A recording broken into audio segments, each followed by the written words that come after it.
Hello everyone, how are you doing? This is MD Tech here with another quick tutorial.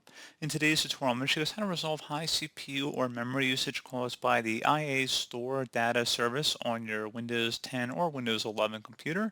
So this should hopefully be a pretty straightforward process here, guys. And without further ado, let's go ahead and jump straight into it. So first thing you want to go ahead and do here would be to open up the search menu.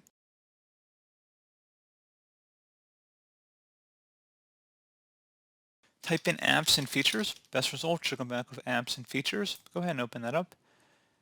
In the apps list field, go ahead and search for Intel Rapid Storage. When the best results should come back with Intel Rapid Storage technology, you go ahead and actually uninstall that application. I do not have the Intel processor on the system, so it won't show up any applicable applications down here, but if it did, you go ahead and actually uninstall it and then restart your computer.